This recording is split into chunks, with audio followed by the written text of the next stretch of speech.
اسلامی اتہاس میں کچھ نام ایسے ہیں جنہیں سب جانتے ہیں، لیکن کچھ نام ایسے بھی ہیں جن کی اہمیت ان کی شہرت سے کہیں کہیں زیادہ ہے۔ تو آج ہم کہانی جانیں گے ایک ایسے ہی شخص کی، عبداللہ ابن مسعود، جو جسم سے تو کمزور تھے لیکن جن کی روح ایک پہاڑ کی طرح مضبوط تھی۔ دیکھیے، ابن مسعود کی کہانی کو سمجھنا ہو تو ان دو تصویروں کو دیکھنا ہوگا۔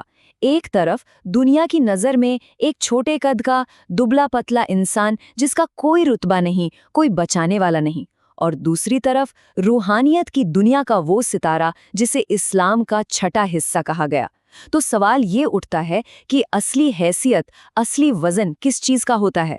ذرا سوچئے، مکہ کی تیز دھوپ ہے اور ایک نوجوان لڑکا بھیڑیں چرا رہا ہے، اتنا چھوٹا اور دبلا کہ اگر بھیڑ میں ہو تو شاید نظر بھی نہ آئے۔ سماج میں کوئی پوچھ نہیں، کوئی طاقتور قبیلہ نہیں جو اس کی حفاظت کرے، وہ تو بس ایک بے رحم مالک کا غلام تھا، ایک معمولی چرواہا۔ لیکن پھر ایک دن اسی ریگستان کی تنہائی میں کچھ ایسا ہوا جس نے اس کی زندگی ہمیشہ ہمیشہ کے لیے بدل دی۔ یہ وہ پل تھا جب اس معمولی سے چرواہے کی ملاقات خود پیغمبر محمد اور ان کے سب سے عزیز دوست ابو بکر سے ہوئی۔ تو ہوا یہ کہ دو تھکے ہارے مسافروں نے ان سے تھوڑا دودھ مانگا۔ اب کوئی اور ہوتا تو شاید دے دیتا، لیکن ابن مسعود نے صاف منع کر دیا۔ انہوں نے کہا، یہ بھیڑیں میری نہیں ہیں، یہ میرے پاس امانت ہیں، میں اس میں سے آپ کو کچھ نہیں دے سکتا۔ سوچئے، ان کی ایمانداری کا عالم یہ تھا، اور یہی بات پیغمبر کے دل کو چھو گئی۔ پھر انہوں نے ایک ایسی بکری کی طرف اشارہ کیا جو دودھ نہیں دیتی تھی، اس پر اپنا ہاتھ پھیرا اور دیکھتے ہی دیکھتے اس کے تھن دودھ سے بھر گئے۔ ایک چمتکار جسے تینوں نے مل کر پیا۔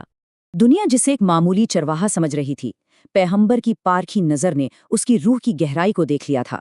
انہوں نے ابن مسعود سے کہا، تم ایک سمجھدار نوجوان ہو، اور بس یہی ایک جملہ ان کی پوری زندگی بدلنے کے لیے کافی تھا۔ انہوں نے اسی لمحے اسلام کی حقیقت کو پہچان لیا اور اسے اپنا لیا۔ اب دیکھیے، اس دور میں مکہ میں اسلام کا نام لینا بھی مطلب اپنے جان سے کھیلنا تھا۔ مسلمان چھپ کر ڈر کر عبادت کرتے تھے۔ ایسے میں صحابہ کے بیچ یہ بات چل رہی تھی کہ آخر کون ہے جس میں اتنی ہمت ہے کہ وہ کعبہ کے سامنے جا کر سب کے سامنے بلند آواز میں اللہ کا کلام پڑھے۔ یہ ایک ایسا کام تھا جس کی سزا سیدھی سیدھی موت ہو سکتی تھی۔ سوچ کر دیکھیے، کتنا بڑا سوال تھا یہ۔ بات صرف ہمت کی نہیں تھی، بات جان کی تھی۔ کون تھا جو اپنی زندگی کو اس طرح داؤں پر لگانے کے لیے تیار تھا؟ ظاہر ہے، لوگوں نے سوچا کہ کسی ایسے کو بھیجنا چاہیے جو طاقتور ہو، جس کا قبیلہ بڑا ہو، تاکہ کوئی اس پر ہاتھ نہ ڈال سکے۔ اور یہ سوچنا غلط بھی نہیں تھا، ایک بہت ہی پریکٹیکل سوچ تھی۔ لیکن جب بڑے بڑے طاقتور لوگ سوچ ہی رہے تھے، ایک پتلی سی دبی ہوئی آواز آئی۔ یہ آواز اسی نوجوان چرواہے ابن مسعود کی تھی۔ انہوں نے کہا، میں جاؤں گا، اللہ میری حفاظت کرے گا۔ یہ صرف شبد نہیں تھے، یہ ان کے ایمان کا وہ پہاڑ تھا جو آج سب کے سامنے آ گیا تھا۔ اور انہوں نے کر دکھایا۔ وہ کعبہ کے سامنے جا کر کھڑے ہو گئے اور سورہ الرحمن کی آیتیں پڑھنی شروع کر دیں۔ مکہ کے مشرکوں نے انہیں گھیر لیا اور اتنا مارا کہ وہ بے ہوش ہو کر گر پڑے۔ لیکن اس پٹائی نے اتہاس میں ایک بات ہمیشہ کے لیے لکھ دی کہ اسلام کا پیغام سب سے پہلے سب کے سامنے بلند کرنے والا وہی کمزور جسم کا انسان تھا۔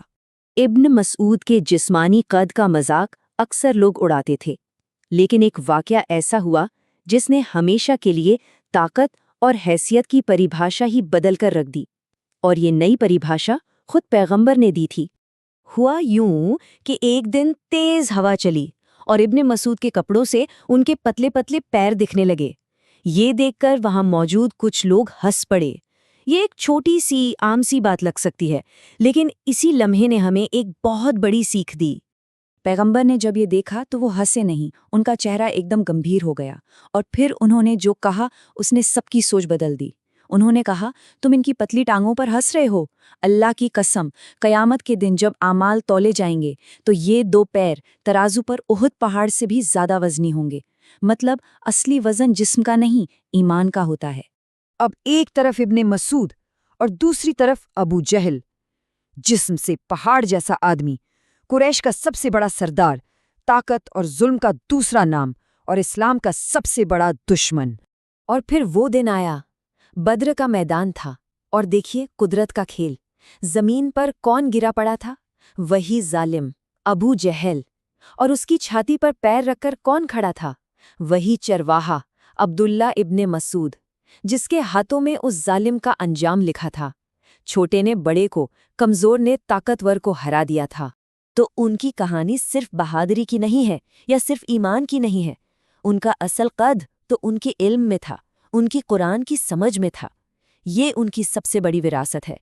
وہ کوئی عام صحابی نہیں تھے، وہ پیغمبر کے سب سے قریبیوں میں سے تھے، ان کے رازدار، ان کے پرسنل اٹینڈنٹ تھے۔ قرآن سکھانے والے 4 سب سے بڑے استادوں میں ان کا نام آتا ہے۔ سوچئے، 70 سے زیادہ صورتیں انہوں نے ڈائریکٹ، سیدھے پیغمبر کے منہ سے سیکھی تھی۔ انہی کے علم کی بنیاد پر آج اسلامی قانون کی ایک پوری کی پوری شاخ قائم ہے۔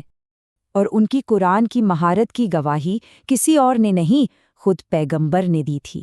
انہوں نے فرمایا، جسے قرآن بالکل ویسے ہی سننا ہے جیسے وہ اتارا گیا تھا، تازہ، تو اسے ابن مسعود کی تلاوت سننی چاہیے۔